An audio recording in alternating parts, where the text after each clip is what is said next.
What is good? You're here with Nate. This is Crossbeast Production, and thank you guys for tuning in. It has been quite some time. I've been away for about 2 months now, and I was over in the US of A, exploring around, just seeing different places in America, and really getting a grasp of the feeling of what it's like to be there. I was there for, like I said, 2 months, so I really got a good experience over there. And I might return in the near future. I'm just trying to figure out a few things here in Australia. That's why I flew back. So I'm currently here working on a track, and I want to share with you guys the breakdown of how I made this beat. It's a real simple sort of beat at the moment. I haven't really finished it yet, but I want to show you guys kind of the ideas behind it and what I did to create the beat. Also just want to say thank you to you guys for everybody who's tuned into this channel whilst I've been away for the last 2 months. I've had some really good comments come through, and just good support. I'm getting more and more subscribers every day, so I'm really grateful for that as well.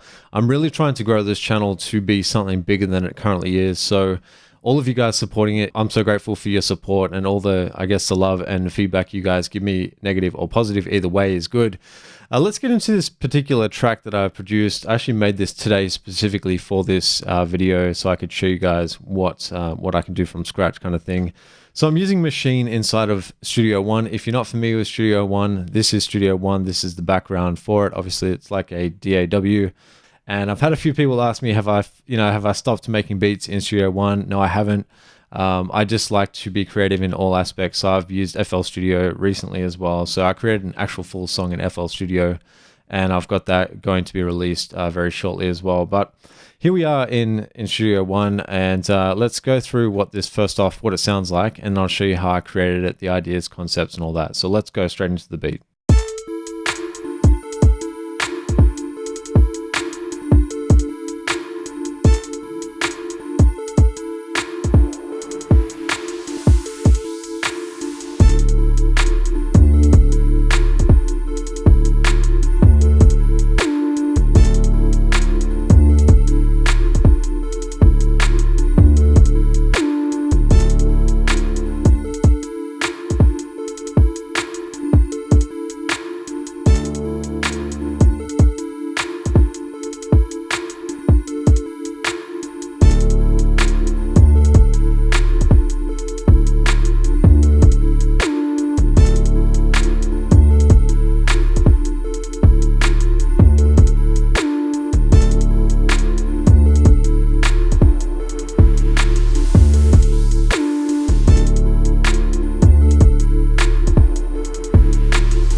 Alright guys, so that is the primary part of the beat. Still, like I said, have to create other aspects to it, like a rise, a fall, all that sort of stuff I want to add into it, and potentially then lyrics at the end.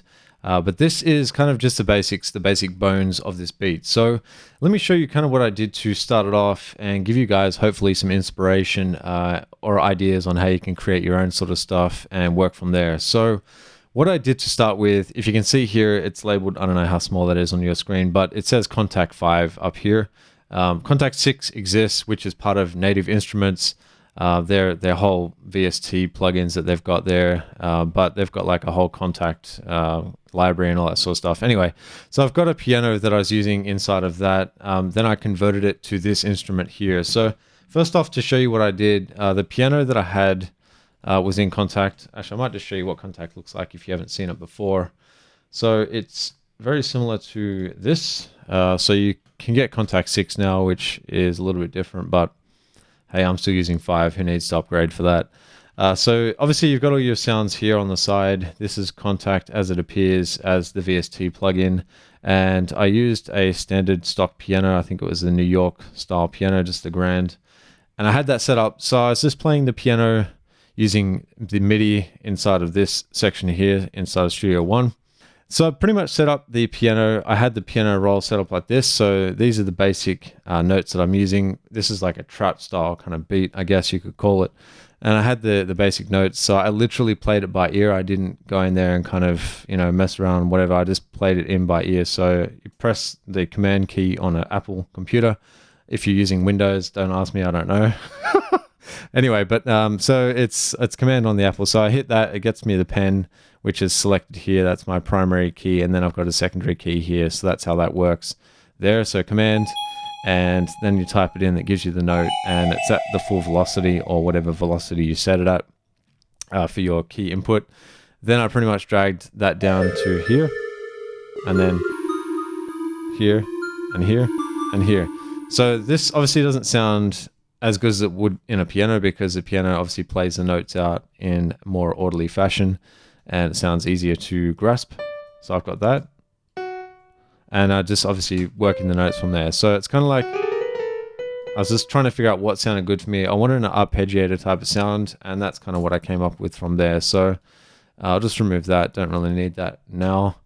So first off, I got that sound. It was arpeggiated piano, and from there I worked with that sound, and I went into this instrument, converting it literally just by getting the instrument, dragging it, and dropping it straight onto the piano section. It asks you if you want to combine or replace. I hit replace, and this is the sound that I came up with, minus the drums. Let's just turn that off for a sec.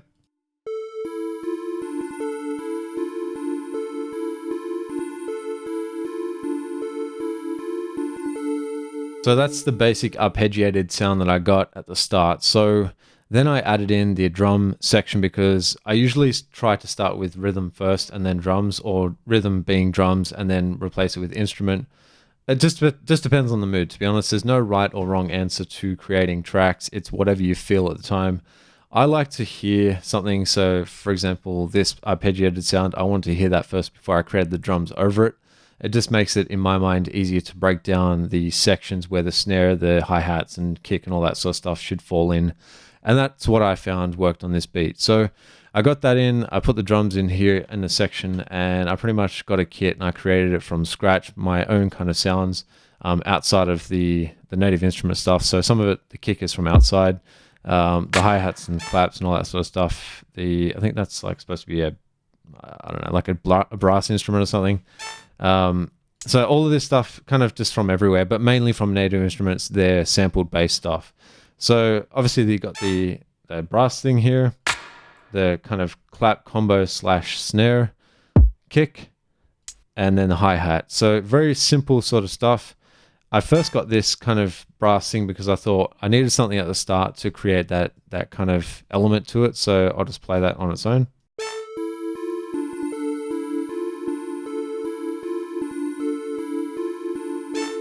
So what it does in my mind, it breaks up just the monotony of that arpeggiated doon doon doon doon doon doon. So it breaks that part up, and it gives you something like an ear candy at the start, just to break it up a little bit. So each section you hear it kind of like, oh, okay, cool.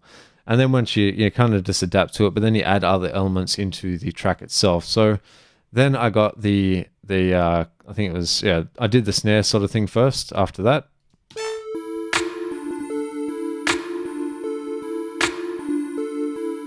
Let's call it a clap. It's easier. And then I added the hi-hats. Actually, no, sorry, I did the kick as well.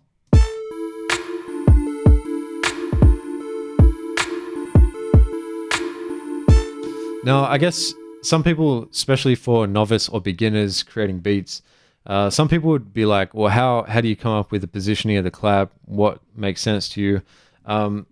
With the snare or the clap or whatever you're playing with as a percussive instrument, try and put it in the sense of, on beat or a bar, put it in rhythm to that. So just listen to the track when you hear parts of the elements of the song, then try and think, where would a clap fit in there? And then just work with it from there. And if it works, it works. That's how pretty much simple it is.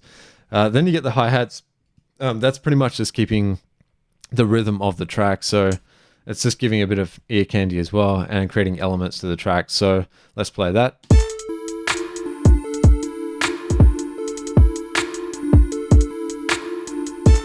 And how I got that is I took out the kick and then used the clap, we'll call it, as the rhythm bass. And then I pretty much just put this pen on here, and then I drew in the hi-hats and just kind of worked by ear. But for the most part, I did one second. I think I did up to the first bar, and then I duplicated it again until I got to the, a length of 4 on that. So that was pretty much how that worked.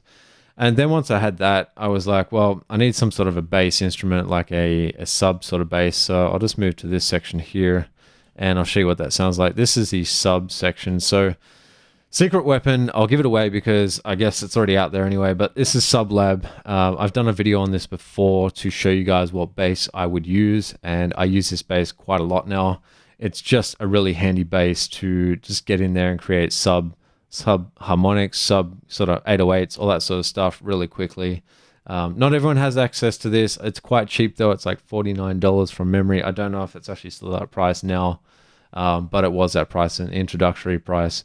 But anyway, go check it out. Sublab. It's FAW Audio, and they've actually, I think the website comes up here. To be honest, if you click that, it does. So yeah, I did a video on that. Check that review out. Anyway, you can see what it's capable of. I didn't do too many things on it, but anyway, that's a cool kind of VST. That's really one of the keys that I use for my sub stuff. So let's get back into that. So Sublab, I've got this here, set it up. I just turned this down because this is way too loud when you first introduced the plugin.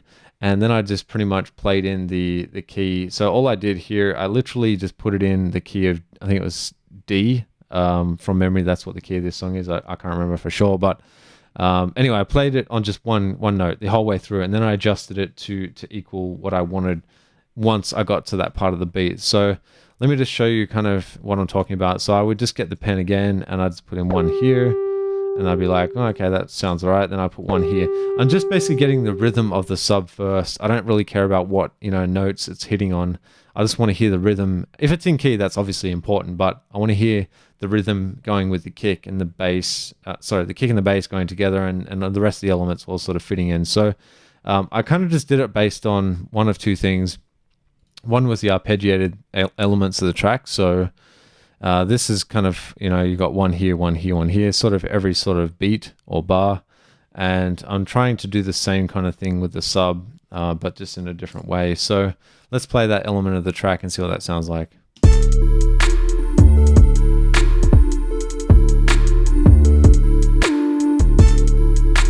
So the thing is here, it goes up really high. I'm going to put more of a glide on that later on, I think. Anyway, I don't mind how it sounds because it's just totally weird, totally different.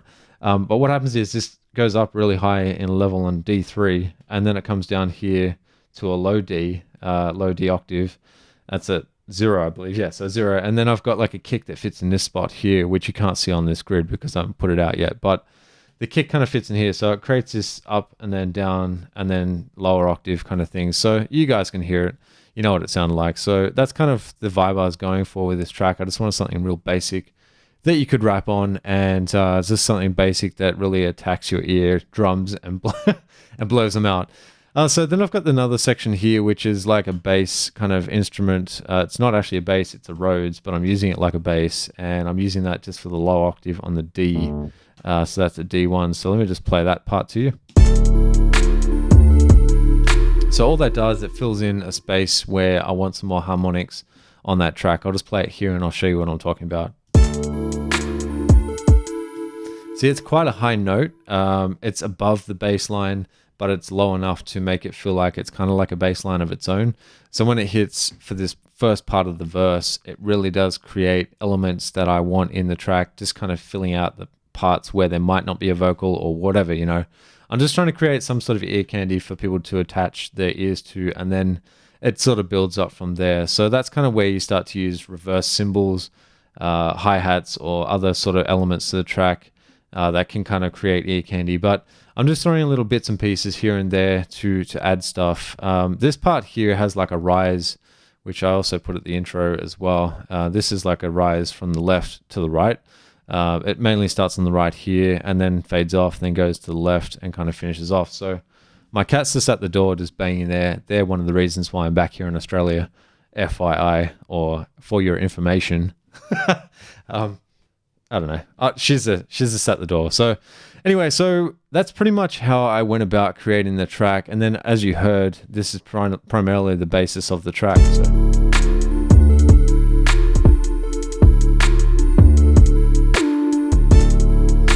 And funnily enough, I haven't bounced or imported these drums yet to this track.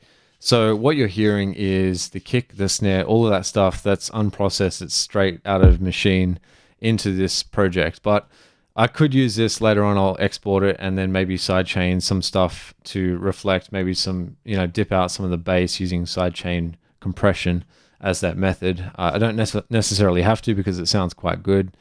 But as it is, I just want to show you kind of the basics of how I went about making this beat. hopefully give you guys some inspiration and show you kind of about that. Let me just show you the instrument I'm using. So Electrax is the main core of this track, and as I was playing before, I'll just mute this out. Well, that won't work. Let me just kind of close this and turn it off.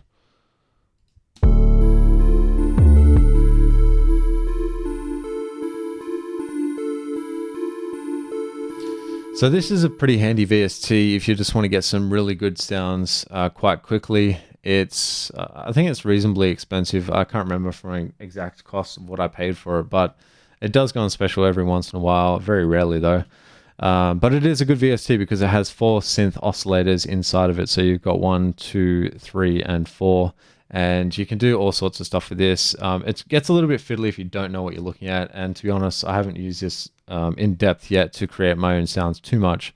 But I have done a little bit. It's just pretty much octave. You've got the interval, the fine tuning, tone, and then you know, the wave. So it just converts the wave, the distance or the length of the wave, or the positioning, I should say. Positioning of the wave. And it edits to certain things. So you've got all these parameters to play with.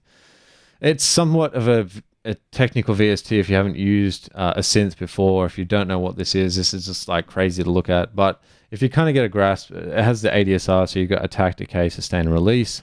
All of these functions inside of this. So you've got an envelope available to you to adjust that as well. So that's pretty much where the sine wave or whatever wave it is comes in. And then it obviously holds and it sustains and then releases it. So that's what that does. You've got filters here and all that sort of stuff. So I'm using a sound that's pretty much stock, and then I've just edited a little bit. I went up an octave on that sound. Now, to create different elements to this track, you could go down an octave, just pull it down.